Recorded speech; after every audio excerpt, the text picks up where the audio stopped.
How's everybody doing?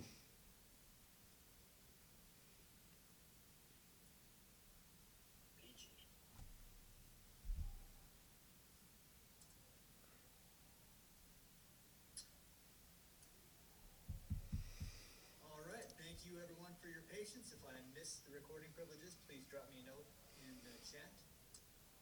Otherwise, we will get started here. Anyone with questions for Tom Brand, please raise your hand, click on the participant button at the bottom of your screen, and we'll get started.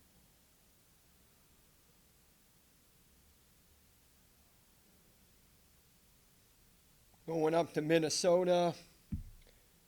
You know, when I think of that dual meet, three matches come to mind. Heavyweight, 57, 33, and then 7 other weight classes. That's kind of how you approach a week like this. Key on the key matches, and really they're all key matches. Coming off the Nebraska dual meet, first time in that wrestling room, no signs of, soreness or stuff. It's a good sign that our guys are in shape. You would expect that, being elite-minded and elite-level competitors, that they wouldn't have soreness and those types of things. But it's good to see.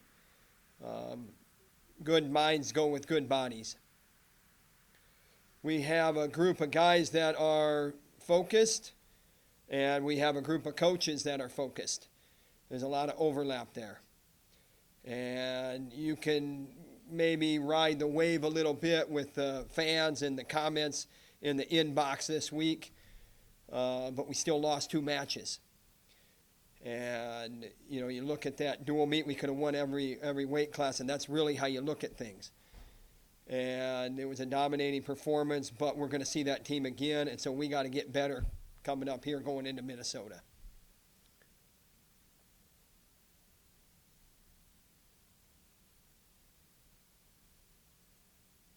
Any questions for Coach? We got Max Mirren and Caleb Young. They're sitting in the shadow. I'm sitting in the hot light. So are we going to bring them in, Brewer, or are we good, or what? We'll get a couple of questions in. We'll start, Tom. The first question from Mike O'Brien. Coach, I think we knew before Friday how much Nelson enjoyed wrestling. But can you kind of take us through his journey the past couple of years, how he got to this point to be able to crack this starting lineup and showcase his talents the way he did? Well, we have a good thing at that weight class, so I'll start with that, Assad and Nelson Brands. We had a good thing at that weight class last year. I think the biggest strides that Nelson Brands has taken, and you say that he enjoys wrestling, for me, that's an essential ingredient. That doesn't surprise me.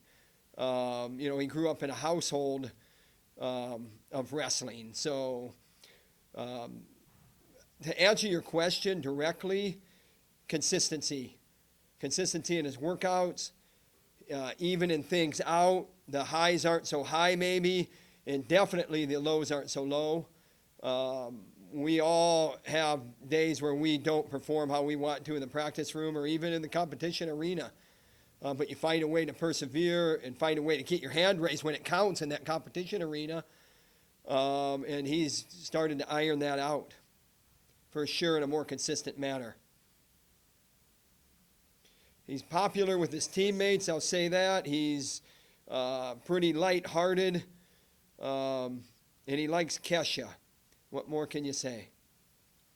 I'm a Kesha fan myself. Tom, the next question from Cody Goodwin. Now I have to ask, what's your favorite Kesha song? I mean, I don't know. I mean, I can sing them all, but I don't know the title of any of them. I'll come back to that in a minute. You mentioned Caleb Young.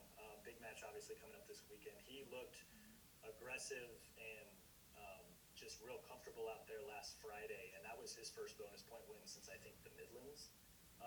What did you kind of see, or where has he kind of maybe grown since, over the time off that you guys have had? Compared to this year to last year? I would say, looking at that match and then even comparing it to the practice room, there's a lot of similarities there. We're not afraid to scramble, not hanging on to something maybe quite so long. when you let go and you high leg over and stuff like that, that all those positions that favor you in a scramble. So, he's got good fundamentals. He's got good scramble ability. And, it's one of those things where you either grow because you don't like where you're at, or you continue to suffer and you still don't like where you're at. So you really have a choice. And, you can talk a lot about the end of the last year for him, but he never really got a chance to maybe redeem those 2 losses at the Big Tens. And really it was 3 in a row there with the Oklahoma State thing. But he's moved on, and I just dwelled on that right there. But we moved on, and really it comes down to, what's he going to do with this opportunity coming up here Friday night. It's on our mind as a program. You look at key matches when you go into these dual meets, and that's one of them.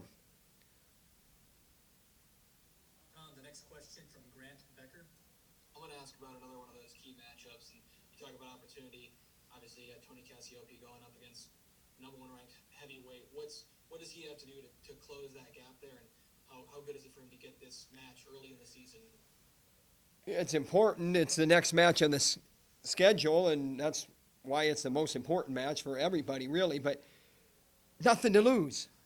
He has nothing to lose. And, I don't know when we're going to step up and compete with this guy, but I would definitely be in the minority of the wrestling community when I say that we can go with this guy. I've said it before. I'll keep saying it. I believe in our guy. But he's going to have to do some things that are, ballsy. And that's just how you're going to turn the tables here. I can tell you, and I really don't want to get into this too much detail, but I can tell you that Gable Steveson is probably one of the most vilified wrestlers out there. But what I will say is, if he was on your team, you would love him. And I don't need to defend him. I'm not his coach. He's not in my program. But it's a tall task when you go up against somebody like that. When they're trying to beat you as bad as they can beat you in front of a live television audience, you got to step up. And does that put pressure on Tony Cassioppi? I hope so. I hope so. Are we up for it? Without speaking for him, I believe in our guy. Tom, the next question from Scott Docterman. Yeah, Tom, this is a single duel for you, but in the coming weeks, you've got double duels on consecutive weekends. I know that's in high school, that's what happens a lot. What do you think of that? Is that something that you think could happen more and more in the future to save costs, save travel, that sort of thing? I think maybe, and it's not unprecedented. I mean, we did that with the Iowa City duels. It wasn't the Big Ten competition, but it might last. The thing that makes this unique is those extra matches.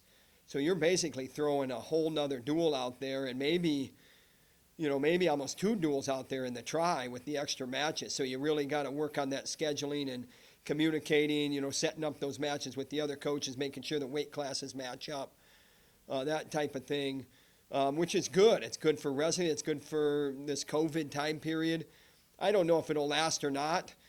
I'm a fan of whatever they throw at us. I'd like to get back to the Midlands. I want to make it to the Big Ten tournament, the national tournament. So however we got to do it, by limiting travel and limiting exposure, all those things, you keep the risk down or whatever. And that being said, right now it's a crapshoot and Russian roulette all at the same time. And a guy that's not a gambler like myself, sometimes it's a little bit uneasy. Maybe not so much in mid-January with the 17 days off, but mandatory off. But man, you get into that last week of competition and you got a positive, it's curtains. And I'm not sure that's the best way to proceed. I talked about moving the Big Ten tournament, earlier. got basically crickets from the conference coaches, and and it's not just Iowa. It's a silly thing that we're doing here with gambling. You like to throw craps? I don't. I don't like them odds. Tom, the next question from Cody Goodwin. You mentioned, well, actually, I don't know if you mentioned it today or last Friday, but Max Murin up at 149 now. What kind of went into the decision to, I know with Jaden coming in, just trying to figure out who would go 41, 49, and what'd you see from him on Friday? Well, we saw him November 1st, and, I liked that match. That match fired me up. That was a rubber match from, the 2019-2020 season. As far as the weight class change, so let's keep going there. So what we saw was an attacking Max Murin. He was 2 for 4, I believe. Maybe 1 for 4 or 1 for 3. I can be wrong there, depending on how you look at, the points he put on the board. So he's attacking. He's got strong attacks. He's got a lot of pop. A bigger Max Murin probably has more horsepower.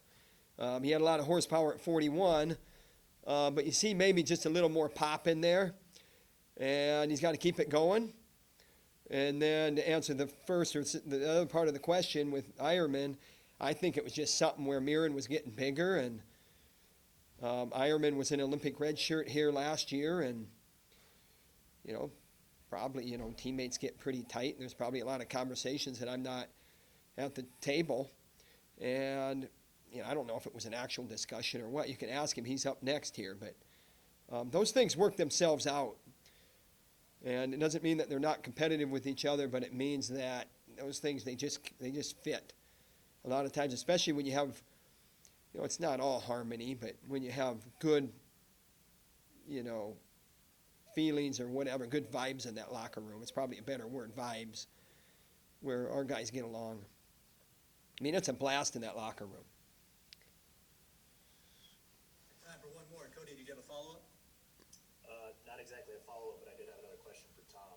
I know you've been very outspoken about your support of women's wrestling, especially at the collegiate level. Have you followed at all the growth of girls wrestling in the state of Iowa and kind of, the numbers going on, especially with the state tournament in Coralville this weekend? Yes, and remember, we were a pioneer. Remember that. And we are continued, I should say, we will continue to be advocates, but there's a lot going on at all levels where there's growth, and the Division I level is just getting going with the emerging sports status. Wrestle Like a Girl organization, Sally Roberts, the leadership there. Division I wrestling, Sacred Heart has a program. It's a no-brainer that this is going to happen. And we are huge proponents, we are huge advocates, and we are huge fans of wrestling. I mean, look at Flow Wrestling had a main card, and it was a women's match. And yeah, Burroughs and Taylor got postponed, but, they were a co-main card maybe. That was an pretty, anticipated matchup, and it was pretty well promoted. And a lot of people wanted to see it, including me. So, big fan of it. And, even if Terry said it really good last year, it's here to stay. And even if you're not a fan of it, you have to admit that they're getting very, very good. And it's fun to watch. It's fun to watch. It's maybe 20 years ago, maybe it wasn't. That's because they'd been wrestling for 1 year 20 years ago or whatever. And it was in a little group. And Tricia, Saunders, Tricia McNaughton was really the only one that I knew of that wrestled. And I knew her name. And now you know everybody.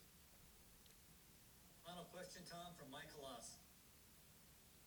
Tom, you mentioned a moment ago that conference coaches were silent when it came to discussing possible moving up of the Big Ten tournament. Why do you think that was? I think it's complicated. I think it takes a lot of work. I think the Big Ten office has to weigh in. It's probably a political thing. I mean, it's a lot of work to get something like that changed. You know, and the thing is what's best? You know, and I'm not going to get into it too much, but man, we talk about the welfare. You know, we talk about health and safety, but we also talk about welfare. And for someone to miss COVID because you have a mandatory 17-day sit when there's no real evidence at this age group that you got to do it that way, you know, with the myocarditis, if I said that right. But you got to do it anyway just because you got to kind of have a liability in there from the institutions and the conferences. It doesn't make any sense. And so, okay, if we're going to do it that way, then let's do this right. And then you say, well, if you move it back, then, well, what if they're positive going into the Big Ten tournament? You know, then that's a pickle in itself or a jam in itself. But COVID is COVID. It's risky, and we got to deal with it. I don't want to dwell on that. All right, Tom, thanks a lot. Thanks. Thanks for doing